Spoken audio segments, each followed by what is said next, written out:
right. Well, dude, thank you so much for joining me on the podcast. I really appreciate it. Well, thank you for having me. Appreciate it, Jay.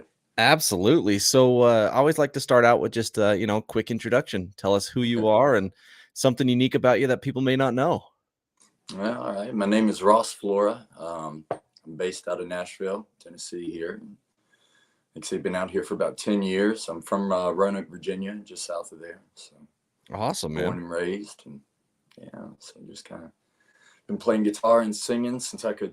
Well, I was singing since I could basically remember, but playing guitar since I was around 11. Fantastic. Yeah. Awesome, man. What's something unique that people may not know about you? I've got some hobbies that include I like to cook. I get that from my mom. She's an excellent cook, so I do that. Heck yeah. Yeah, What's your favorite thing to cook, man? I like Italian food. Oh, heck yeah. It blends, blends some simple things, but then you can expand on them and make it as intricate as you want. And Absolutely. yeah. What's the best thing you've cooked Italian food wise? Ooh.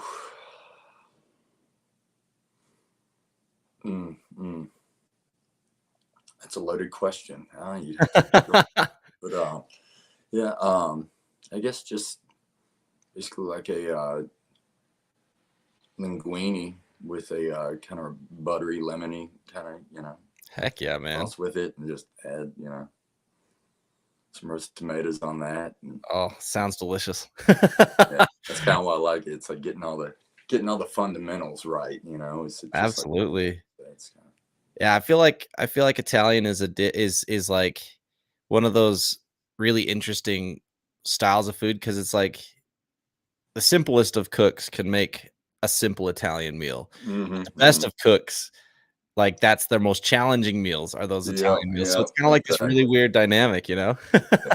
So I That's like awesome, music. man. Yeah. Fantastic. Well, obviously, we're here to talk about the music, and you got Cannonball. When does that drop again? They'll be coming out next or Friday after next, so April Okay. 8th. April 8th. Yeah. So this episode should drop a week after it's have already dropped. So people will have already been able to hear it. So that's fantastic, which Oh, nice. I've All right. I've had an opportunity to hear it, which is dope because it's kind of like an outlaw song, dude. I love it. Oh, right. So much fun. So tell me kind of the inspiration behind it and kind of the journey getting to this point, because obviously you said you've been in Nashville for about 10 years, so we've got a lot of years to cover. Yeah. Well, so I moved out here. Like I say, I played professionally out in Virginia and got my way through college, paid my way through college doing music and that kind of stuff, and just in bars and whatnot. And Heck yeah. Where'd you got attend out college at? right now. Where'd you attend college?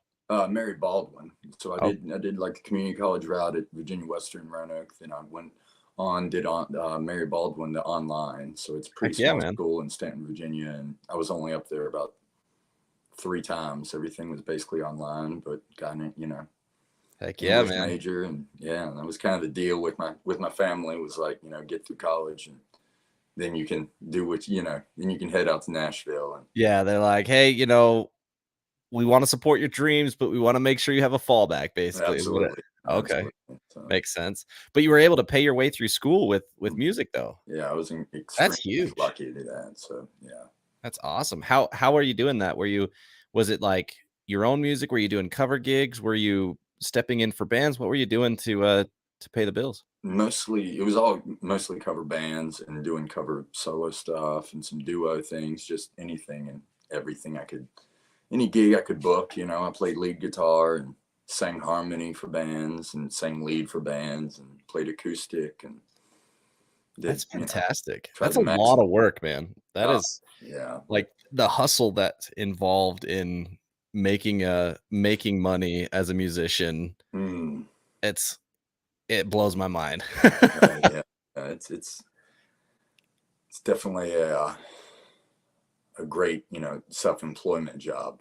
Yeah. It's all right there, especially out here in town. It's like you can work as much as you want if you know the right songs and pull them off. And so that's kind of that's why I love town so much. Is it's just you can just stack up the shows and Yeah. play all day if you want.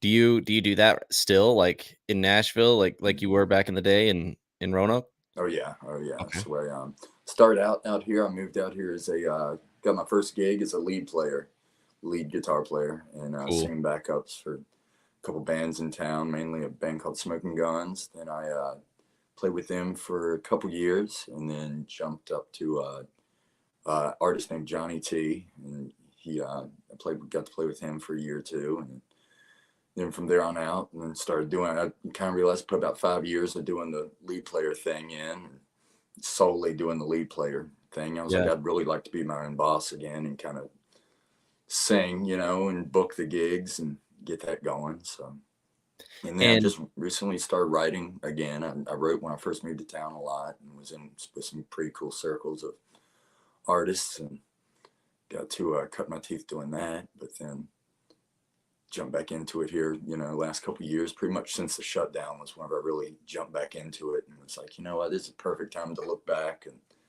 and no, nothing's too busy right now. Like it's a yeah. perfect time to lay down some, think about the kind of artist I want to be. Heck yeah, man.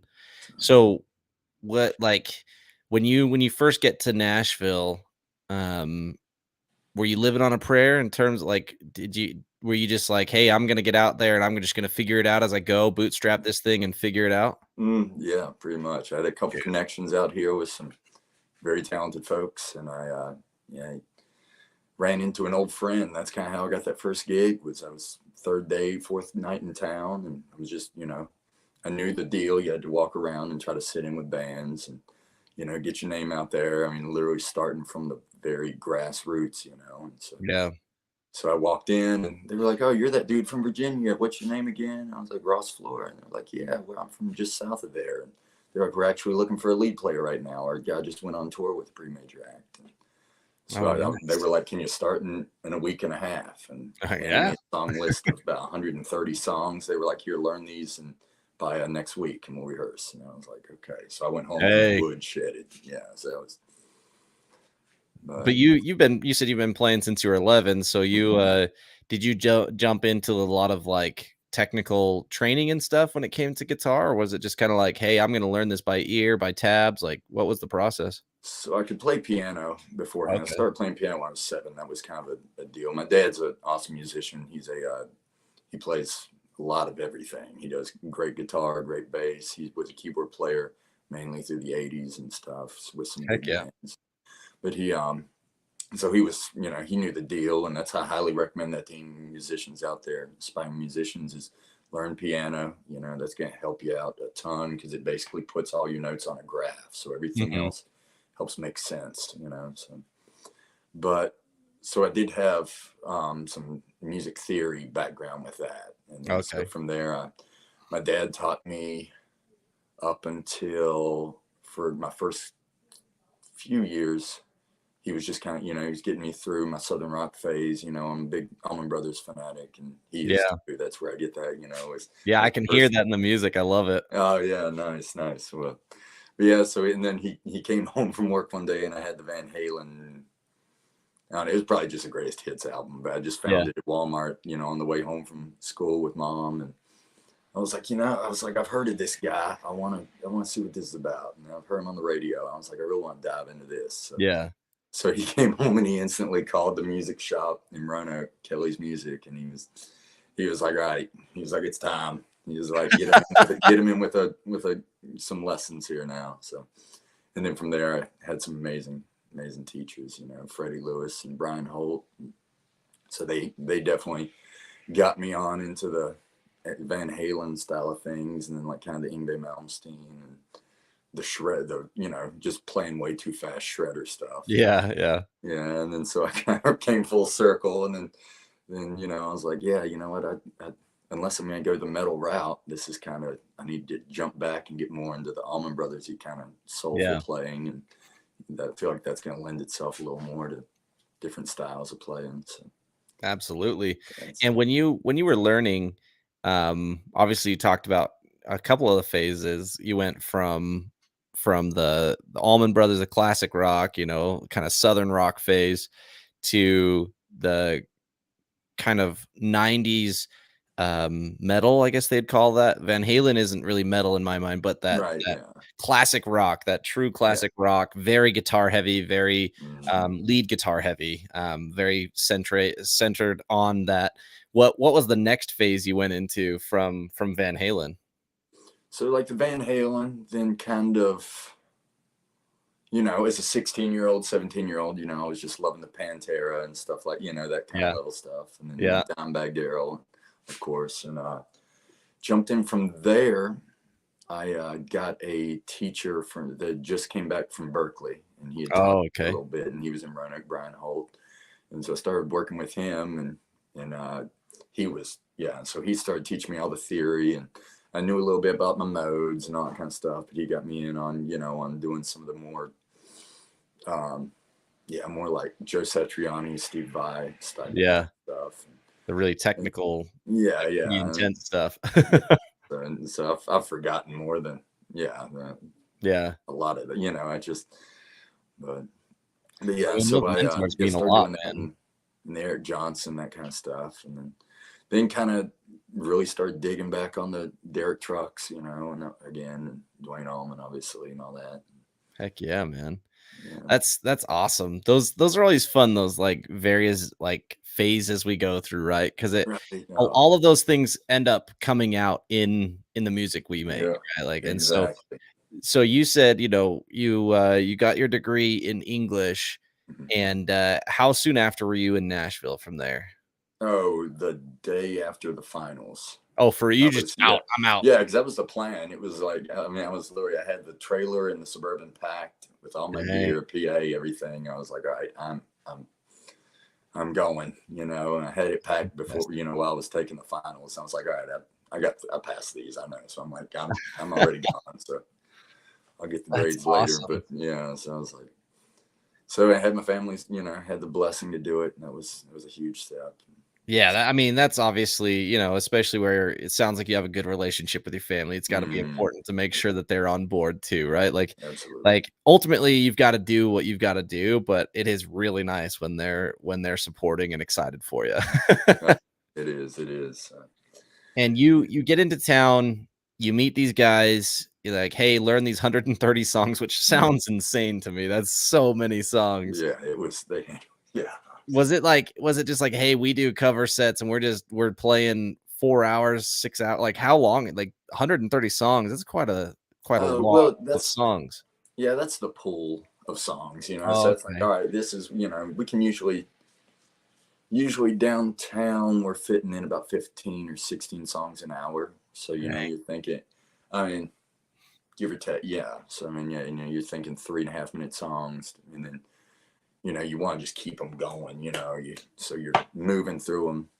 Yeah. So, yeah, I mean, like 80 songs or so in 4 hours and stuff. So, but they Oof. gave me the whole set, the whole song list. And it was, yeah, Lindsay and Alicia did. And it was like, I was like, oh, okay. It's like, well, this is all right. I'm in it now. So Yeah. I went back to Virginia. I was like, I don't need any like distractions here. I don't need this new pool, that's outside Yeah. my apartment complex. Like I need to be in the basement of my house, wood shedding for 12 hours a day for this entire week to get this down. Because a lot of it was a girl band, Uh-huh. Smoking Guns, Lindsay and Alicia, and so it was, I had not played with many female artists. So Okay. most of the songs I'd heard, Bonnie Raitt, Heart, all that kind of stuff I'd heard, but I'd never had a reason to learn it in a professional, like learn it through and through. So that made it, made it that much more challenging because I was like, oh, okay.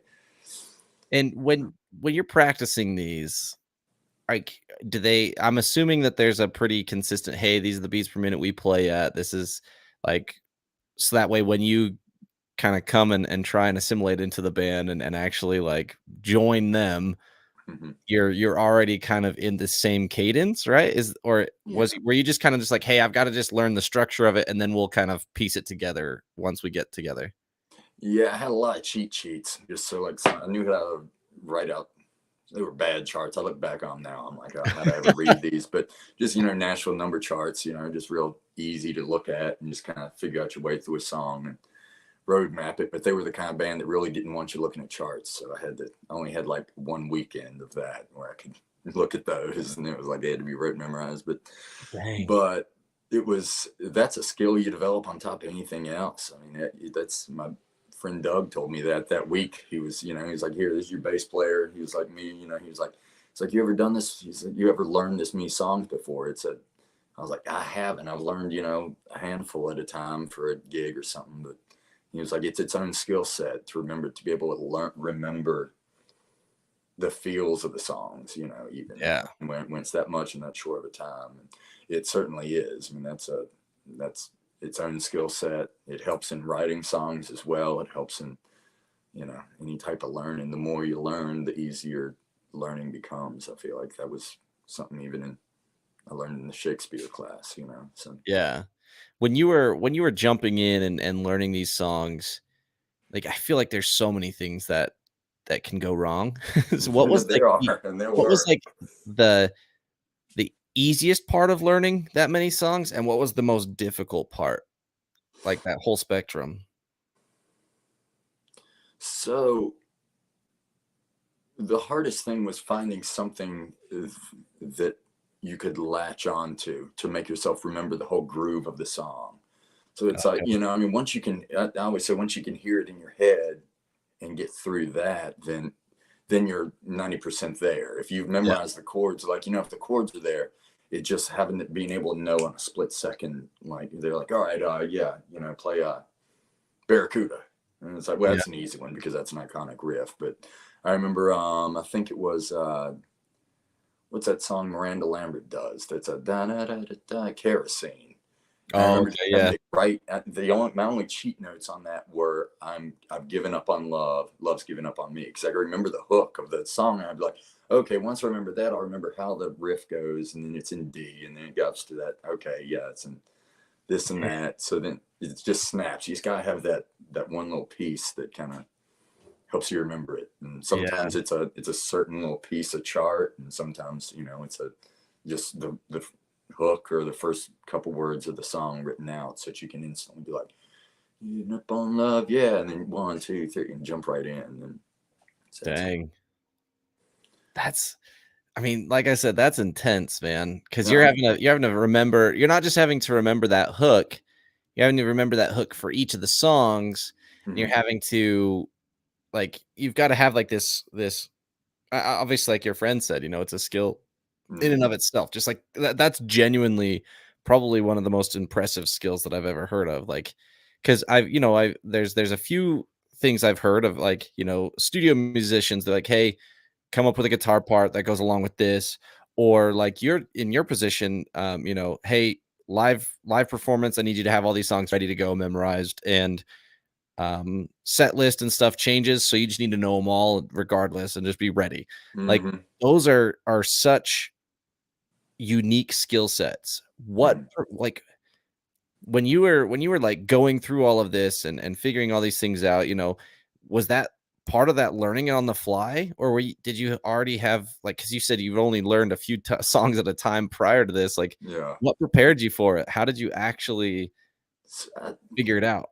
I did play in bands back in Virginia growing up, and when I started playing professionally, and we didn't have set lists. It was all, I played in a 10-piece horn band. Okay. We played like 70s, 80s funk stuff. And that's Oh, that's cool. really that's one of my favorite genres.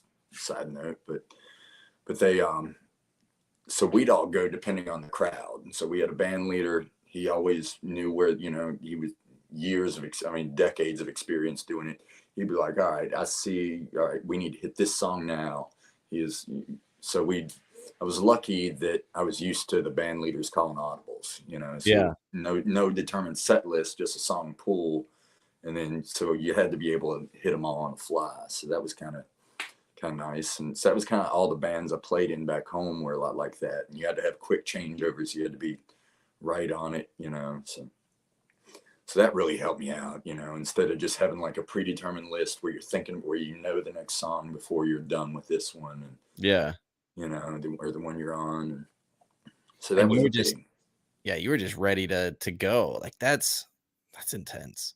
And uh, what was the easiest part when you're, like, learning these songs? Like, what was the thing that was like, "All right, this is Because I'd imagine, again, and correct me if I'm wrong, but I'd imagine like, you're woodshedding for that week and a half. You're like, I've got to just focus. I got to hunker down and figure this out. Yeah. There's got to be something that keeps you motivated. Something that was like, this is easy. This is good. I'm ready to roll because of this thing helped me to keep going type thing. No, I mean, it's just that my first gig was going to be Friday night, a 6 p.m. to 10 p.m. shift at a Flora. nice club at Whiskey Vent Saloon downtown. It's still there. And so it's still a rocking club. And I was like, whoa, I jumped a couple, steps here for my second week in town to be doing this. But I realized, I was like, all right, you've been handed this. Yeah. You got it. But, sometimes people have to wait a little bit longer to get in their first band. So I was like, man, get it rolling and respect it. So I commend you, man. That is so cool. yeah. And you said that obviously these types of things, they translate a lot into writing music. I'd imagine that there's a lot of ways that happens, that translates. But for you, like, what is it that, because those are very different skill sets. Memorizing songs, playing someone else's song, and then writing your own song, like those are very different. So what is it that about doing all of that really translates into your songwriting process? I would say I'm not really sure because whenever I practice, I usually, I mean, if I'm learning a song like dedicated, or then that's a little different. I'll be a little bit more like stringent with my time and, being like, all right, focus, this is what I'm learning today, and that kind of thing. But whenever I'm not, it's kind of, again, the Allman Brothers in me is I'll just, pull up something or something on YouTube and then just kind of like, just work on some stuff in real life instead of just going up and down chords and, which you have to do that to get your fingers good to do that. But Yeah. but yeah, so it usually just comes from, especially on guitar, I'll do something. I'm like, oh, that was cool. Like cut the backing track. What was that? Okay. Then build something off that. Well, what would be the chords that would accentuate that even more? And then so just building on stuff like that, and just kind of, yeah, I've always kind of loved to just, it's bad. It's not good for like beginners, but the jam practice thing is, has always been just, I love doing it so much. And I feel like everybody does, but yeah, that's kind of where I've gotten a lot of my ideas. And some of these songs I've got, not necessarily Cannonball, I kind of came up with that day, but some of these songs I've got an EP coming out later have hung on to riffs for years and years, just never had the right words behind them. So yeah, I mean, that's a whole other journey, right? Like the lyrics to come up with something that matches the vibe, matches the feel. And obviously Cannonball, like that was one of the cool things, that intro guitar riff that you've got that kind of hits on that offbeat, like where you kind of like, there's that hammer on pull off right at that offbeat. It was kind of a cool, it's got a nice, like kind of keeps it a little bit on the edge. It kind of matches that outlaw vibe, right? Like kind of like excitement and coming down the mountain. Yeah, exactly. Yeah, coming down the mountain like a cannonball. It's like there's like a feeling that matches. So the words and the song just very, very like they match very well. So when you said Cannonball came together in a day, though. Yeah, it was real quick. That one was just like, thank you, Lord, because it just James Taylor always said, that's my dad's always told me, and I've always loved this saying, is James Taylor, who is, he doesn't think he's one of the best songwriters ever. He always likened it to, you're just trying to catch, like you're in the outfield trying to catch fly balls, like as a baseball player. So you're just trying to catch these. They're not really coming from you. They're coming from whatever you want to call it. I call it God, but they're like dropping down. Yeah. You got to catch them before they hit the ground. So you're just trying to write down as fast as you can these lines. And sometimes it happens like that. And most times you just got to just work and grind and get frustrated with it 1,000 times. Absolutely. Right. But yeah, Cannonball just kind of, just really just flew together. I was sitting there with that riff. I was playing on acoustic. I was like, all right, and that's a cool, I had this. So I grew up in the mountains. A lot of my Mhm. songs are, I just like to use that reference, like to use that imagery of mountains. And I grew up in the Appalachians, and there's a Very lot of different soul mountains out than I there. have, but yeah, very beautiful out there. I love those mountain like, the Appalachians are beautiful. Yeah.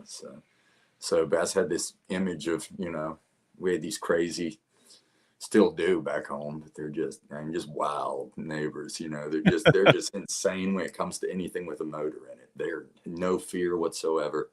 And I was just thinking, I was like, man, what would old Troy and Craig be? What they, I could see them coming off a windy gap, just flying with not necessarily after robbing a bank or with a shotgun or like, shooting anybody, but I could see them just haul and tail off that, through them twisties off that mountain, with Yeah. blue lights behind them. And so, Like I said, the imagery is so much fun because I recently watched, I think it's called Public Enemies. It was the one with Johnny Depp and Christian okay. Bale. Yeah. Um, Okay. and it was like an old 1930s, 1920s, whatever bank robber, right? Like Johnny Depp's a bank robber. And when I was listening to the song, I got like the vibes of when they're running away, trying to escape, and then even Dukes of Hazard style. Like I was Yep. like, man, Yep. this has got the feeling of just so much excitement, Oh, and the story is so clear, but it's still very like you don't say a lot to yeah. tell this Yeah. whole It does story. it. Does it? Yeah, like, the whole like, it's very, very clear, like, 12 Mhm. gauge and the shotgun, like, riding shotgun, like, it's like, "Oh, yeah, that 12" it's like, Yeah. It's the sitting right whole there in the image is seat. there, Yeah. but, like, you don't say that he robbed a bank, you don't say that he killed someone, you don't say but Right. all those things are implied, and it's done Yeah. so well, and when you're putting these things together and kinda writing this song, you're thinking of your neighbors, like, when, uh when it all came together, was there like an aha moment, like everything is good? Yeah. With When that when one. did that happen? Yeah. That one was kind of, I had a couple lines in there. I don't remember what they were exactly, but they didn't come together immediately. So I Okay. spent like an hour working on them. Oh no. Oh, no. Spent an hour working. Okay. Yeah.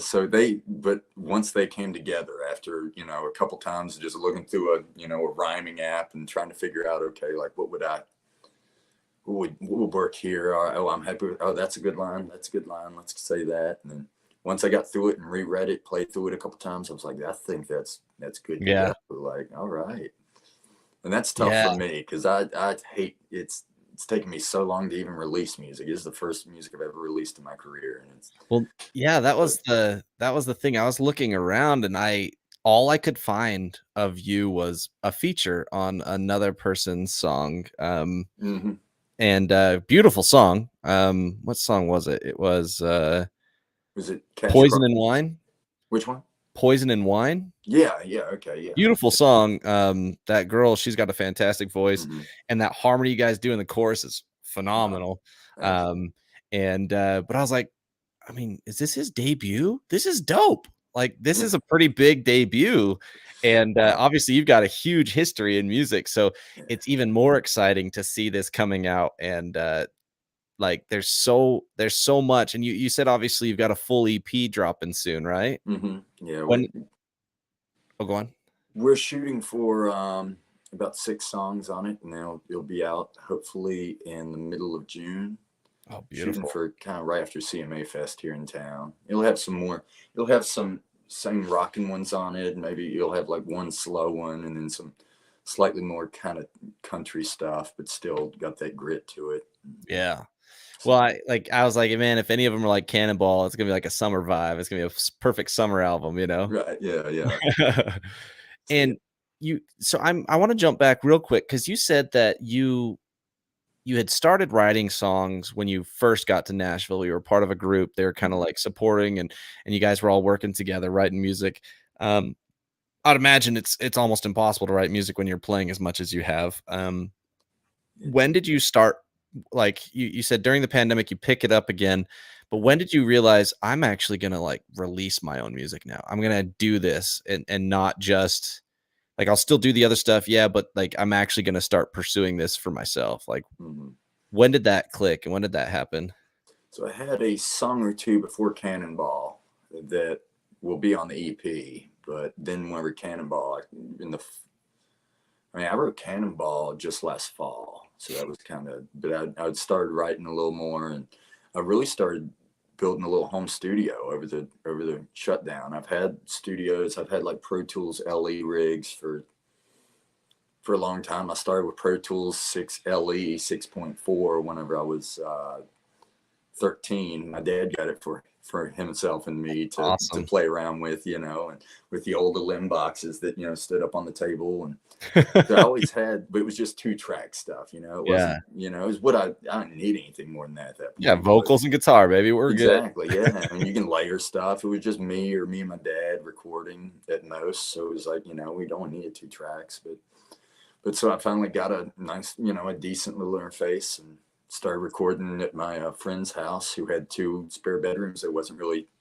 2 guest bedrooms in his basement area. They Mhm. wasn't really using. So we started getting over there, recording some demos for people and getting started out. You don't really, we drummed up some business and still do, but I was like, all right, I caught the bug on this. Like I want Yeah. to get these guys in there every other day and like get some recording done. So I was like, I'll just have to start writing music, and we can start cutting it. And Yeah. so that And was when that's really what spurred it on. that was during the pandemic that was happening? Yeah, shortly thereafter. So we kind of started doing it because that's when we kind of brainstormed on it. Was we were Yeah. doing the little live shows, just like Mhm. this on during the pandemic from his apartment there, his townhouse. And then so Dang. we were like, man, I was like, I did just get that Pro Tools rig that just, it's kind of hanging out the house. I mean, it's in one of those roller, racks, so I can Yeah. with the laptop case on top, and so I Yeah. can take it around. But I was like, this would be a lot of fun, and they're, 2 of my best friends, and I've always, they've always been the guys. If I were going to start a project, like, a band, they're it. So I was, I've known them for pretty much my whole career out here. That's And then so incredible. that was whenever yeah, we were like, man, let's see if we can do it. We need the income, and I mean people are just like me. They got too much, they got nothing to do. So hopefully they're writing songs like crazy. And sure enough they were. So Yeah, there's a lot of pandemic albums that have that have come hmm out that have been fantastic. So many right. Yeah. artists, they're kinda they had no distractions, I guess, like hmm they I mean, not to say that live shows and all of the extras of being in a band are distractions, but when all you have is like you said, kind of sitting around, like Yeah. when you write music already, you're gonna just keep writing. It's your kind of your escape, especially when you're in this huddled, like, just stuck at hmm home, quarantined, like you need Yeah. something to give you an escape. And so there's a lot of music that's come out of that. And obviously this Yeah. is part of that, which is super Yeah. cool. Yeah, that definitely spurred me on was seeing, and there's a lot of hired gun musicians in town. Like man, my buddy Christopher Griffiths, he released like 2 albums I think during the shutdown, and Dang. I don't think he had released anything before, but this was definitely like, and he's gone on and we just kind of did it on a whim. I think I was talking to him about it, and he's like, yeah, just had enough time to finally put my thoughts down on tape and get him out there. And then since then, he's released some more albums, and now he's traveling and he's fronting. He's an excellent bass player and singer, and great, an excellent harmony singer as well. And so I'd played with him a ton, just on gigs downtown. I didn't know he was a songwriter.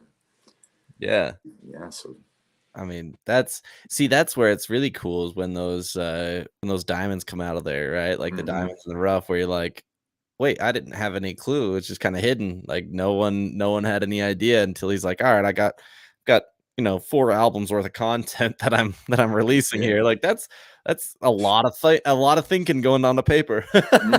yeah, it's a lot of time and effort. Yeah, so Yeah, man. And you start um, you know, cutting albums, you start making all this stuff, you and your buddy are catching that you caught that bug, you're starting to actually record a bunch. Um, and you know, you're like, well, I need to do more. So you start putting your own music in there and you're starting to do your own stuff. Did you record like how much of it did you do and how much did you outsource for all the music that you're releasing? So Cannonball was completely recorded in house. So that was Awesome. yeah, yeah. So I engineered it, and me and, like, say, my buddy Douglas Gross. He's just got one of the best ears for music I've ever heard. Like, he's like our stage commander. You know, he's like, I always say, he's like a live producer when you have him on stage with you, because he gave me so many pointers, and just, you know, and he'll be able, from gig to gig, he'll be like, you know, he's like, do this on the next pass, and we have like shorthand for it, you know, like we know Yeah. what Joe's thinking. But so I trust him with, you know, anything I do, and he was kind of there, you know, just helping me produce. He'd be like, well, this be cool here, you know, why don't you this and that. And but yeah, it was produced all in house, and then we sent it off to be mastered at my good friend who runs a Sundog studio here in town, Michael Esser. And so he mastered it for me and got it back to me real quick. And yeah, so it was kind of, yeah, done in house. I'm really proud of that. You know, Oh, it's absolutely. That's incredible. Like that's obviously there's so much work involved and you know, it's years and years worth of time that you put in to get to a point where you could do that. But um with all the EP and everything, um are you just self self-releasing everything? Do you have like anyone you're partnering with or art artist wise, or like my management company and branding development is Dead Horse, so I highly recommend. And they're Heck yeah. Yeah, I yeah. talked with another dope band out there in Nashville, Stone Senate. Well, they're Oh not yeah, Nashville, but they yeah. yeah, dude, super cool dudes, Oh and, they're on that same management company, and it yeah, was yeah. I mean, what a cool guy, man. Clint is, Oh yeah, such a I've good yet dude. to meet those guys, but we've got a I think we got a co-write set up. We're trying to get a right to where we'll get something together, and That'd be with their cool, man. name and all that. But yeah, But yeah, like, you're you know, you're going full speed ahead, but you have full control over all the release and stuff? Are they mhm. helping support, everything kinda distribution wise, or Yeah, yeah. So distribution, everything. I've just pretty much handed them the masters, and they've just kind of, I mean, not, just uploaded the masters to them, and then now just they've taken it from there. And yeah, been super helpful, because I was like, it's like, man, it's kind of embarrassing. I don't really, this is my first go at it. And I'm like, I've been here 10 years. I should know more. I know, but they've been very, very, laid it out very simply, what they're doing. Everything's very transparent. And so I couldn't imagine anything better. So, good team, husband and wife, that Mel and Rick, that run the heck yeah. company. And I've known them for years. And I don't have they've done so many different things. They used to be in fashion and all Oh, that. okay. So yeah, so they had a clothing and jewelry company out here, which is where I first met them, and Oh, okay, did cool. some stuff for him then. And I've known Rick as a musician for a long time. That's Yeah. fantastic, man. I mean, it does help when you have those connections because that transition when you know, when you started writing music and realized, "Oh, crap, like, I'm kinda new to all this." Hmm. What was your initial thought? Were you kinda like, "I don't know what to do. Maybe I'll figure it out," or what was, like was your initial thought to reach out to them? How did it fall into place when you were like, "Alright, I'm gonna release this stuff. Now let's figure that out." Yeah, yeah. Well, it kind of all happened together. I've got a real good friend that I play with sometimes, Sadie Campbell. And Okay. if she's got some awesome music out there. She's one of my favorite artists. And like I said, she's almost family at this point. So she was telling me she's released some stuff before, and she was like, yeah, you can just upload it, and that's a cool route. But she was like, if you really want it to go somewhere and for it to get on, some playlists and stuff, you got to have the PR and just build the momentum behind it. So that was, I went out and luckily knew a Dead Horse. I was like, would y'all take me on? And had a meeting, and you They're know. like, "Hey, you got what it takes, man."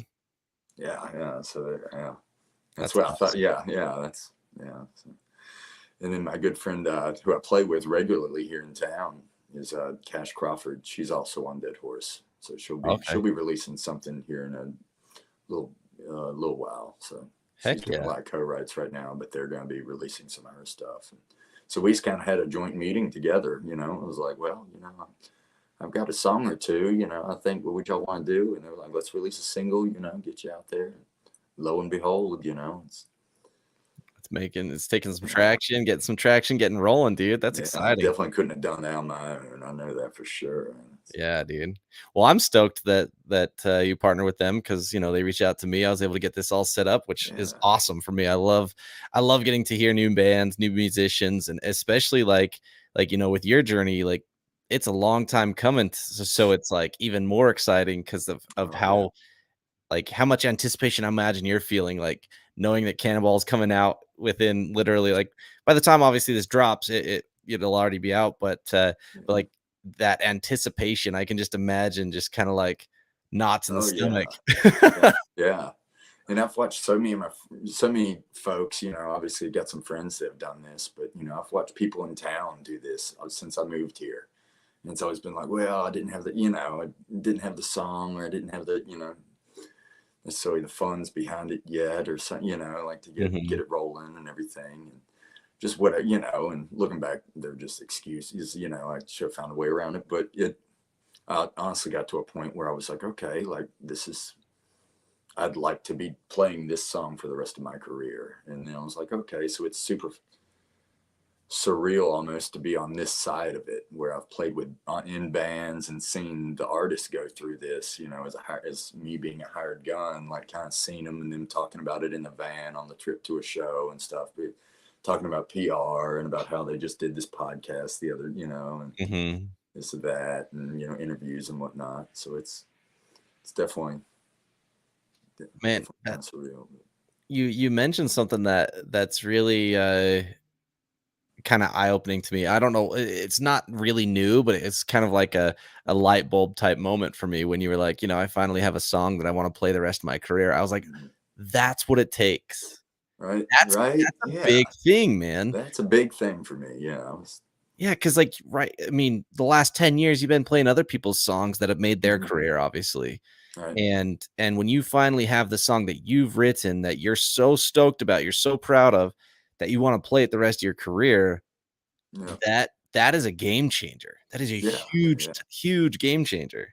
Amen. Amen, man. So, That's such a like I said, that's kind of a light bulb moment for me because it was like, I imagine that it's really easy as an artist to make up excuses and oh yeah. but like the moment that you have that thing click, like Hmm. nothing's gonna stop you, right? Yeah. Yeah. Yeah. So it's yeah, it's a feeling. It's a feeling. Yeah. So I've been waiting, you know, and I look back on all them years, you know, and my parents and everybody around me. I mean, everybody that knew me, they were like, "Why?" Even the artists that I was, you know, working with, you know, that they'd let me do a couple songs a night, you know, and stuff, Mhm. singing wise. They'd be like, "When are you gonna release something? You gotta get the ball going, like get your career moving. You know, you won't be able to play with us anymore, but you know, like jump on that, like go." And Yeah. so it literally just yeah, it kind of took that point where it's like, and also, I mean, there's a term, what is it? Guy that helped me out in Roanoke a ton, taught me so much. Skip Brown. He uh, he taught, what was it? Musical maturity is I think the term. He told us that when my band were tracking in his studio, we are just doing some cover, you know, songs and just getting, you Mhm. know, but he was like, you know, he's like, the stuff you're listening to now might not, you know, isn't necessarily what you're going to be listening to, you know, when you're an adult, like when you reach that Mhm. maturity musically, that you find the actual music that you love, that's going to be your base for the, you know, for the majority of your life. That's kind of, so for me, you know, I mean, I was lucky. I found the Allman Brothers at like 12 years old. And, yeah. Yeah. But you know, in high school, in high school went through the Lil Wayne Go through the phase, and that phase, kind of yeah. faded off. So that's kind of, you know, so I hear what Yeah. you're saying with that. but I look back at some of the songs I wrote, and I was like, oh, that was kind of trendy right there. I'm glad, Mhm. I was like, I would have just written that just to be cool, or Yeah. just to have something out at that point. And it's like, kind of glad I waited. Yeah, that's I feel like that happens too often where bands kinda chase the listeners, and Mm-hmm. it loses that authenticity, and I don't know, I've talked about this a lot, but it's like, I feel like there's times where I can just sense when a band is just kinda just, you know, Totally. writing it to write it, and it just Uh, I imagine you I mean, I'm sure that you've seen that a bunch as, like, 10 years in Nashville, there's a lot of people chasing mm-hmm. that Oh yeah. next thing, right? Oh yeah. And, where you're the hired gun, I'm sure you've seen quite a few of those. You've kind of gone through Oh those with people where they've been chasing it. yeah. And, uh, like, for you, was that something that obviously, you talked with, what'd you say his name was in Roanoke? The guy, Skip Brown, Skip musical Brown. Like, maturity. Yeah. yeah, you're talking to him, he's telling you about musical maturity. You're probably seeing a lot of musical immaturity in artists as, like, you see them on stage or you see them kinda just trying to find the trendy thing. What Mm-hmm. was it that kept you focused on that music maturity and getting to a point where you're like, I'm ready now"? Like, how did you get through all of the kinda immaturity that a lot of people go through without kinda falling into it? Yeah. Um. Well, I mean, honestly, I didn't really write for a period of time there for about 5 years in the middle there. So I mean, I kind of because I was doing so much. I mean, I was just working all the time and just kind of burned out on anything. Didn't want to hear any music unless it was, if I was off stage. It was kind of, Yeah. so I didn't really have that. But back in the day when I first moved to town, I had me and my buddy Michael Everett. We moved together. We've been best buds since eighth grade. And he That's went to a different fantastic. college, and then so he went to a different college, helped me move. Long story short, and then ended up just never going home. Rented the apartment next to mine, and so that was fundamental in me in my situation in this town because I had my best friend right there. He's a musician, and so we could write and we supported each other going out to those songwriters things. And it was like, so whenever it was he and I, it was kind of like, oh well, man, as long as Mike likes it, that's I want to write. I know Michael like wherever I write, and I know, and he knows I love wherever he writes, and Yeah, so just having that and that kind of support because absolutely. just right there on tap from day one was huge, and that kind of helped me just be like, you know what, let's blaze a trail here instead, but don't get me wrong, I mean, I definitely had some corny, even dated now, just in 10 Yeah. years, dated sounding songs. And Yep. so, yeah, but I'd play those at writers rounds and, they'd be hip for a second. And I was like, oh, okay. But, Yeah, I find it really funny. I've gone through and, we'll listen to songs and I'll be like, "Oh, man, I haven't heard this song in years," and I'll go back, I'm like, "That's why I haven't heard it in years." that's There's why. some songs that age really well and some that just don't. Right, right. What man? That's the real thing. If you can get a song that doesn't age, I mean, Well, I and mean, there's only a handful of them out there. But man, you can tell them when you hear them. your influences are among those bands that don't age, right? They can fit Yeah. on the oldies radio, the classic rock radio, even like modern day, like people will sample it even because of how Hmm. good they were, right? Right. It's Right. like that type of stuff. I mean, you're right though. There are very few that just stand the test of time Hmm. because they're content wise and musically they aren't focused on, like mid 80s music. Oh, Like, right. it may be coming back sort of now, but, like, it's not a thing that people go back to a lot. Yeah. Yeah. Yeah. As much as I love 80s music and the hair It's metal. I mean, fun, man. I love hair metal and White Snake, but man, it was produced. Yeah, Oh it's man, I just can see why people got sick of it. yeah, I mean, it's like, Well, I Oh don't. I man. never did, but I definitely can see why. But Yeah, and I mean, even like I think the biggest one for me is because of when I grew up, but mid 2000s pop music no, just it does not stand up at all. You know, you the got like your Akons and your like was Sean Kingston and all yeah, these yeah, different like pop ones, and I'm like, those were fun songs in high school, but I look great, back and great. I'm like, I yeah, did that just the other day with Akon. I was like, man, I haven't heard Akon in 5, 6 years. I was like, man, I used to love those jams, and yeah, he was man, I was like, oh man, he was such a good singer, and he still, I'm not saying he isn't, but I went back and I was like, oh, that's a date. Wow, that was definitely a niche kind of thing to do with his vocals right there. yep. Yeah, especially that lonely song with, like, the chipmunk sounding vocals, Yeah, yeah. I was like, well, they went for it. They yeah, I put mean a and I hundred. mean, props to him because he obviously made millions, right? Yeah. Like, Oh, I still love it. Yeah, yeah, same as '80s hair metal. I still love it, but I'm just like, yeah, okay, I see why that didn't last. yeah, exactly. But man, I'm, like I am curious because I thought of you're kind of the exact opposite of that. Have you ever heard that book series, A Series of Unfortunate Events? It's like a it's a Like kid's the book series yeah, from, like, yeah, the elementary movie, school. right? Yeah, yeah, there was a movie too, yeah, with Yeah, Jim yeah. Carrey. Okay. But you're kinda like the opposite. You're kind of a series of fortunate events. Like, it Oh, feels like you like, when you look back over the last, 10, 15 years, what are your thoughts of, like, how far you've come and what you've accomplished? Because from what you've told me, there's so many things that were so pivotal that it was like a domino set, right? Like yeah. everything Oh, fell and everything had to fall into place for everything to just work out the way it has. And yeah. honestly, it's pretty incredible. It's really, really cool to hear because there are a lot of talented people who never get that chance, right? And Oh, so like I feel like I'm sure you're looking back and like, man, I'm lucky, I'm blessed.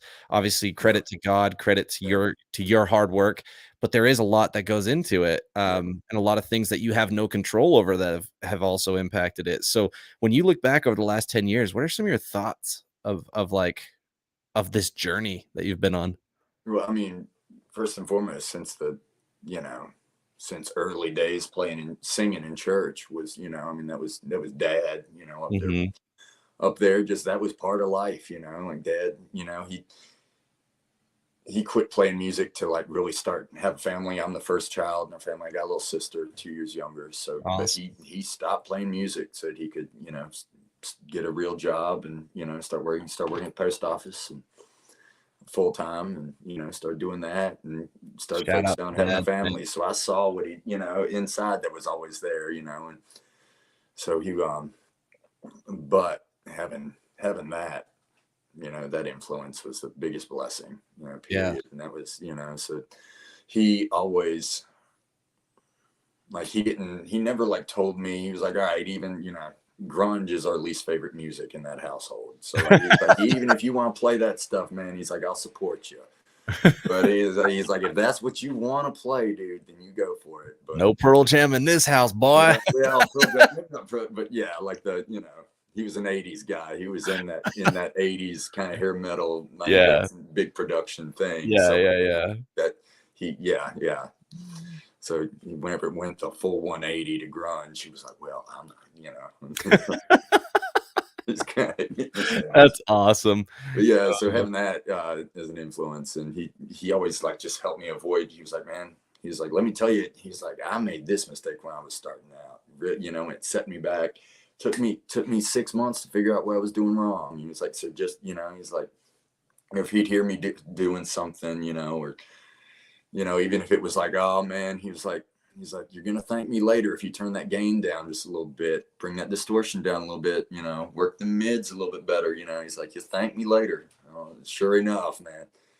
But then yeah, I mean, I've had great friends out here from that point. I mean, great mentors and teachers and stuff that have just helped me out, and I've always tried to learn. I've always wanted to be a sponge, almost to the detriment of my career, and up until a certain point, and kind of had to shut down and all that. And I was like, man,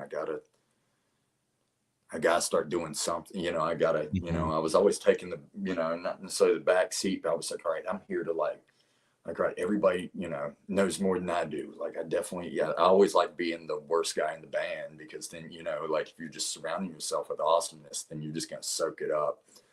So Mhm. that's kind of where I always just had that mentality. And I still do, but having some guy came and told me, he was like, all right, man. He was like, show them now, like switch gears on it. He was like, keep learning, stay a sponge, but That's so get cool. out there and show them what you got. And so, That's awesome, man. yeah. And I don't that's, know if I that mean, answered the question or not, but yeah, no, it does, absolutely, because looking back on your life, like, everything fell into place to get you where you're at now, and it's even funny, just like I said, like, the series of fortunate events, even the fact that you met people who were clothing and jewelry yeah, people who you, are now music, it's like, how in the world does this happen? It just everything that, like, it's amazing, it's in the moment, nothing really means much, but man, when you look back, mm-hmm.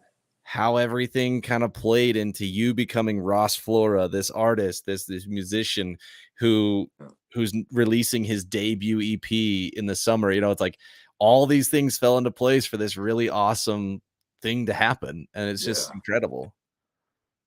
I mean, it's surreal. It definitely is. I know how lucky I am. This is insane, but Yeah, man. Well, real quick, I at the end of each of my podcasts, I always like to end with just random non-music related questions. Do you still have a couple minutes? yo, definitely, yeah, Okay, yeah. I can't awesome. believe it's almost at the end. I was like, Uh, wow, I know, dude. I've been having a blast talking with you. I yeah, I always dude, like to, flew keep it by. around an hour because I Yeah, could talk forever, and some bands like they could talk forever, but I never want to like press. I never want to be that guy oh, that's like man. taking the whole I evening. was really, I'm not gonna lie, I was real nervous before this, and I was like, oh man, I've only ever done one podcast before. It was years ago, so I was like, oh man, yeah, kudos to you, man. Oh, This is dude, awesome. it was an absolute blast. But first question here for you. I'll have to change the third one because the third one's about hobbies. We already talked about that conveniently. Oh, But first question is since I'm a sugarholic, I literally have Starburst jelly beans, Reese's eggs right in front of me. Like Easter's the worst for me, dude. Like, yeah, oh, I eat too much. But Cadbury because I eat eggs. too much candy, I always ask people, what's your favorite candy or dessert? Okay, favorite candy bar would be the Toblerones. Oh, dude. Yeah, yeah. So those and Tootsie Rolls because my Tootsie grandpa. Rolls, Yeah, classic, yeah. dude. But My kids don't like them. I don't know why. what? That's just un-American, man. I know they eat their Tootsie Roll pop, and it gets the Tootsie Roll. They're like, "Dad, this part's gross." I'm like, "What are you talking about? When you bite that sucker with the Tootsie Roll inside, you get the Right? fruity and the Tootsie Roll. It's Oh, amazing." no way. Oh, Yeah, they'll learn, that just they're means more young. for you. That's more Yeah, for you. exactly. That's Yep, yeah, that's yep. great. So, yeah, yeah. And then dessert wise, uh, it's probably my mom's what is it? Sour cream pound cake. What is that right? Is that right? Sour cream Yeah, I pound mean, cake? they do make Yeah, I think sour so. cream donuts. I've never had a sour cream pound Yeah, cake, yeah, it's but that. So it's got a little bit more savory in it because the okay. sour cream. And Yeah, it's I yeah. mean, she makes me yeah, she makes me one of those. Whichever time I'm around home near as my Yeah, birthday, she'll always just have one ready. And that's incredible. Shout out so, to moms, man. Shout out to oh moms yeah, and I mean dads, right? that's I got the best one. Yeah, so, And I'm sure you've noticed. I always bring that whenever anyone brings up Toblerones, I'm always like, "Have you seen the little hidden bear in the mountain on the logo? Have you seen no, that?" I Oh, haven't. you'll have to look for it. I don't know about this. I'm Okay. obsessed. I'm obsessed with like logo design and like Yeah, the art behind a lot of things.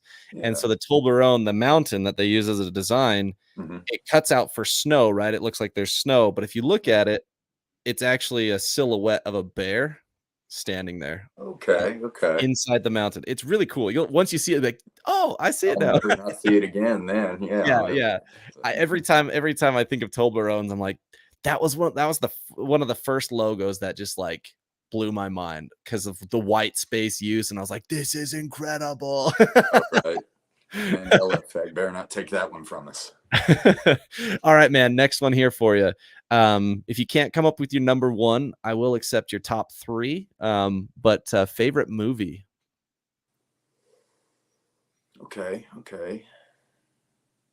And if it's series, you can count the whole series as like one as well, you know. Okay. Okay. Man, in terms of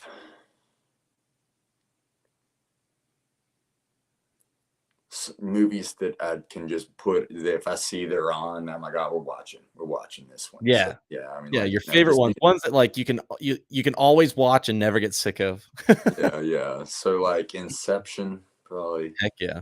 Um, any of the Tom Hanks movies. I mean, I just love. Yeah. So, Dude, he's incredible. oh right. I mean, he's just a yeah. That Thing You Do is still one of my favorite movies of all time.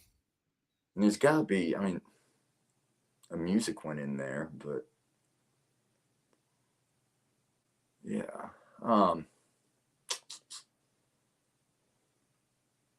Yeah. I don't know. I'd have to say yeah. Maybe Inception, Eddie those are Tom my top Hanks. two. Yeah, There yeah. you It's go, man. Inception and which one was my, and Forrest Gump. Forrest Gump, And man. probably Oh Brother Where Art Thou? Oh Brother Oh, Where dude, Art that one's Thou? great. Yeah, yeah. We'll third out with that one there. Yeah, that one I feel like is underrated. It Oh needs it yeah, needs more love, man. yeah, yeah. It's a good one. When with Tom Hanks, with Forrest Gump, you know, there's always this heated debate. Did Jenny take advantage of him? Oh man, It's heated, right? Like it's she like definitely did. She she definitely definitely did. did. Yeah, like Yeah, he was yeah. mentally handicapped and she took Yeah. advantage of Well, him. ran around until he was just there, until Yeah, she, yeah, yeah, and yeah. she was like, all right, well, ready to settle down now. Yep. Poor Forrest, man. What a I great movie know. though. I'm like, dang, man. My did you know that those that that shrimp is actually like the what is it? Bubba Gump Bubba shrimp? Gump. It's actually like a play, like it's real?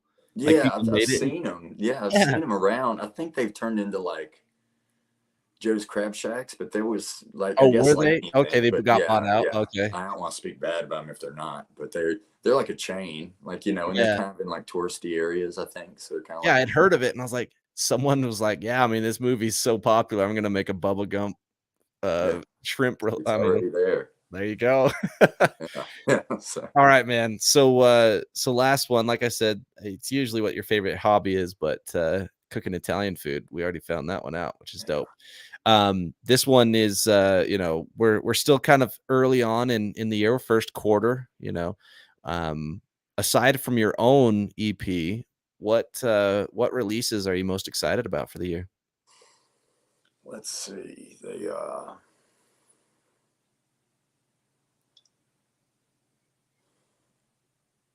Well, my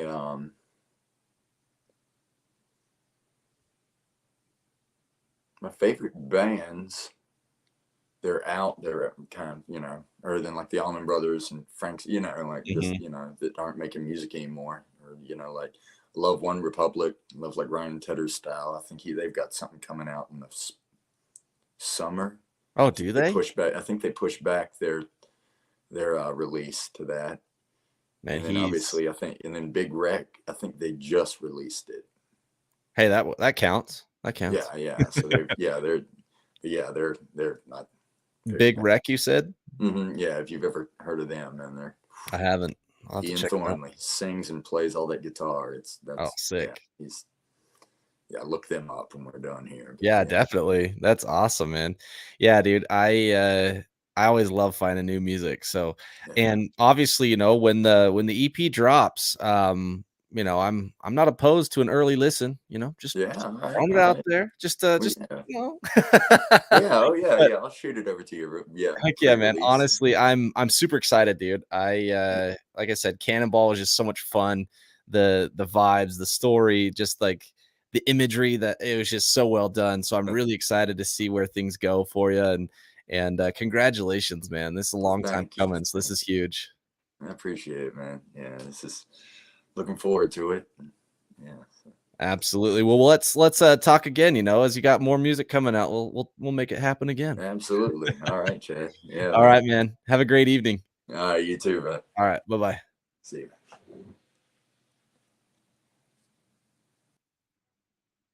Awesome. What a good dude. What a cool interview. Thank you for checking this one out. Be sure to go check out Ross Flora Cannonball debut single, and debut EP should be dropping sometime in June. I'll obviously keep you all posted because what a rad dude. And thank you so much. Catch you next time. Deuces.